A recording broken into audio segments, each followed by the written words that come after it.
Chapter 4. The Scope. Charlie pulled off his flannel. Running right down the side of his body was a fearful scar. It commenced at a gruesome-looking hole, the flesh all bunched around it. "I've got a silver tube in there," he nodded. "Every day I've got to shove the scoop down it and pour a pint of water and chemicals down. The doctors took away 9 feet of my innards in France. I don't treat myself every day as I should, but only when a headache warns me attention is overdue. I felt the headache coming on now as we were talking. I felt it the day we landed too, but put it down to the booze. Never thought about this. And now I've gone and left the scoop and chemicals behind in Cooktown. What will happen? I'll swell up and bust. Good heavens!" Fearfully we stared at one another. Visions of burying this man, of being all alone with a dead man on a tiny island, of having to account to the police afterwards, made me feel sick. "There's only one thing to do," he frowned thoughtfully, "making a scoop or perish. Ought to be easy enough to make. It's a simple instrument. Come back to camp and start straight away then. Come along." But Charlie stood there, staring out to sea. "I've done it before. I've lived on damper and salt beef for 6 months at a time, then come down to town and forgotten to irrigate, except on hops." "How long do they give you when you forget?" I asked hopefully. 48 hours. 48 hours? But you've lasted a week already." "More. I was on the hops when we left Cooktown. We were a week on the boat, and this is our 2nd day on the island." I stared at the man. "I'm not dead yet," he growled, and a harsh set look seemed to grow on his jaw. "What is a scoop?" "Scope. A tube-shaped thing. It fits right down inside." "What will you do for chemicals?" "Seawater might do. It is all chemicals of a sort." "Come and let us try to make the scope immediately then." But Charlie picked up his prospecting tools. "No, we won't," he growled. "I'm going to prospect the mound thoroughly today. It's my own funeral. I forgot the scope, and I'll put up with it." "You're mad."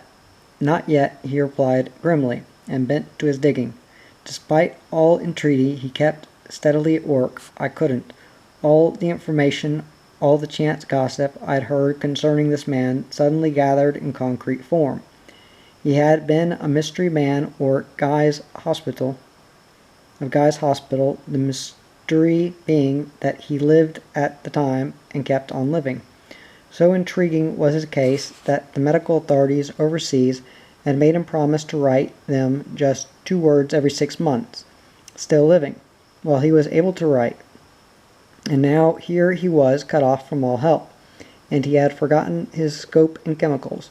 My heavens, how I watched him as he worked, toiling there in the sun, wondering what was happening within that sinewy, hairy body. With only a grumpy spell during the midday meal, he worked hard until the sun was setting, until the tide had surged in and roared out again. As we trudged back along the freshly wet reef, he would hardly talk. His face was set in pain that he refused to admit. Our evening meal was miserable. By firelight Charlie set about making his scope.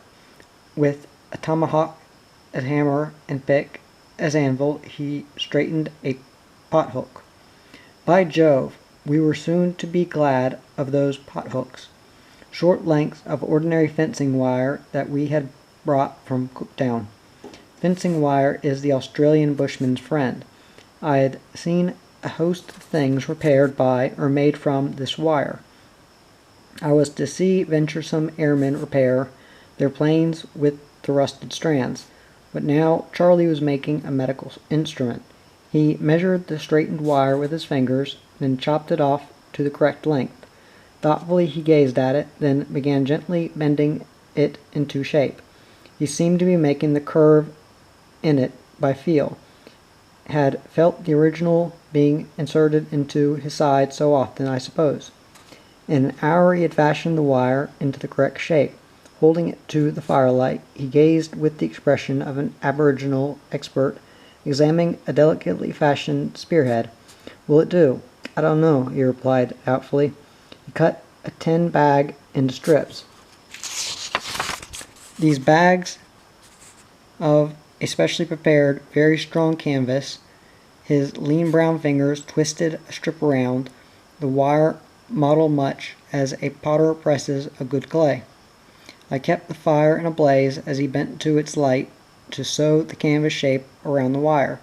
It took 2 hours to do that sewing. Then he worked the wire from out of the canvas and examined his handiwork. A stiff and perfectly rounded canvas tube with a long curve in it. Will it act? I don't know, might. Little wavelets tinkled upon the loose corals of the beach. Charlie hammered flat an empty jam tin, cut off a portion, washed it thoroughly with wet sand, then with the aid of a tomahawk and knife fashioned it to a little funnel. He picked up the billy can and instruments and walked to the beach. When I followed, wishing to help in some way, he walked straight into the water and waded out to a flat rock in the lagoon. Climbing up, he sat down and made a pillow of his shirt. Then, partly twisted to one side, he fumbled about, poking the scope down the hole in his side. Stretching out on one side, he poked the funnel end into the scope, and reaching over, filled the billy. He filled the funnel and lay stretched out there, a black shadow on a big gray rock. I waited a while, then walked back to the fire and sat there until daylight. It was awful job trying to keep awake. He came wading ashore at breakfast time, his face deeply lined, his eyes glary. It does the job in a sort of way, he growled, but it's far too slow. I'll have to make an improvement somehow. So long as it keeps you alive, I encouraged thankfully. It does not matter how slow it is. He warmed himself at the fire, morosely refusing breakfast. I was too delighted to ruffle him by asking further questions. A fortnight of bright days, gentle breezes, and cool, quiet nights drifted by. Charlie had become his own self again. He was never jovial, but when he took an interest in things, he was a good, resourceful mate. The fright his physical condition had given me had faded to the confidence that should he become gassed again, he could use the scope. He did so now every day as a matter of fact. The procedure occupied only 2 hours a day. He used to disappear quietly, and I'd make no remarks.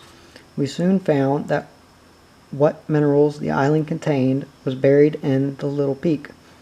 In a few days we located it as tiny leaders running across the top of the peak. These threads of quartz were rich with tin, sometimes combined with wolfram, in small pockets or patches, but the leaders were very thin, from a knife blade thickness to a quarter of an inch, and in depth they only lived to a few feet. Cheerily we began digging them out. It was glorious working up there in the bright sunlit high above a lazy blue sea. The golden grass rustling under every puff of wind. From down behind us, where the little trees grew, came nearly always the cheeky chatter or answering whistle of a bird. 3 miles away, it seemed only half a mile looking down from the peak, was a little sandbank on top of a coral reef, capped by the dense green of mangroves. This was Coquette Island, and visible like a white pillar above the mangroves was its automatic light.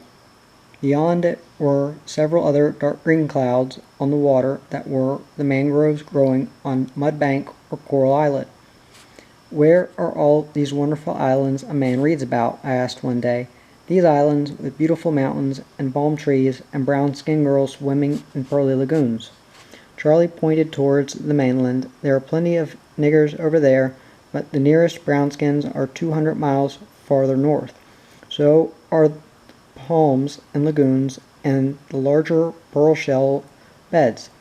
But there are larger islands than these a bit farther north, with hills and bush and trees on some, and history too. What sort? All sorts. Captain Cook sailed up along here. He named Lizard Island across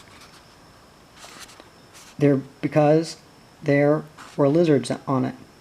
Not far north is Restoration Island, the first land Bligh saw after the mutiny of the Mountie. There, lots of exploring and pioneer stories all along the coast. Here, both by land and sea. Later stories too, wrecks and blackbirding, quarrels over sandalwood depots, and bêche de mer stations. rivalry and grog, hellship stories, and fights among the blacks and whites and pearling crews. In the days of the pearl shell rushes, particularly, times were pretty lively in the Coral Sea.